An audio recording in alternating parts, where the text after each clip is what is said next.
Bypass లో tunnel నుంచి తర్వాత కూడా నింపడం జరిగింది. రేషన్ కార్డుల పంపిణీపై జరిగిన రాష్ట్ర మంత్రివర్గ ఉపసంఘం సమావేశంలో ప్రాథమికంగా మార్గదర్శకాలు జారీ చేసింది. మరో సమావేశంలో గైడ్ లైన్స్ ను ఖరారు చేయనున్నారు. అయితే వైట్ రేషన్ కార్డుల జారీలో డాక్టర్ సక్సేనా కమిటీ సిఫార్సులను పరిగణలోకి తీసుకుంటామని సబ్ కమిటీ వెల్లడించింది. అర్హులందరికీ పాత కార్డుల స్థానంలో కొత్త కార్డులు ఇస్తామని ఉపసంఘం తెలిపింది. తెలుపు కార్డు జారీకి గ్రామాల్లో 1,50,000 లోపు వార్షిక ఆదాయం, పట్టణాల్లో 2 లక్షల వరకు ఆదాయం ఉన్నవారికి మాత్రమే కొత్త రేషన్ కార్డుల పంపిణీ చేయనున్నారు. ఈ మేరకు ప్రజాభిప్రాయ సేకరణ చేపట్టాలని నిర్ణయించారు.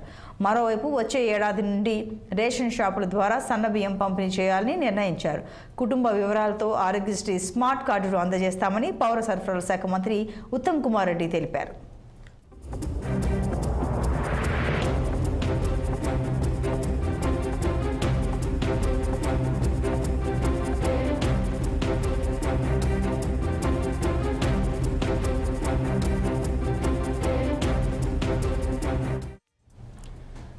వరద ఉధృతికి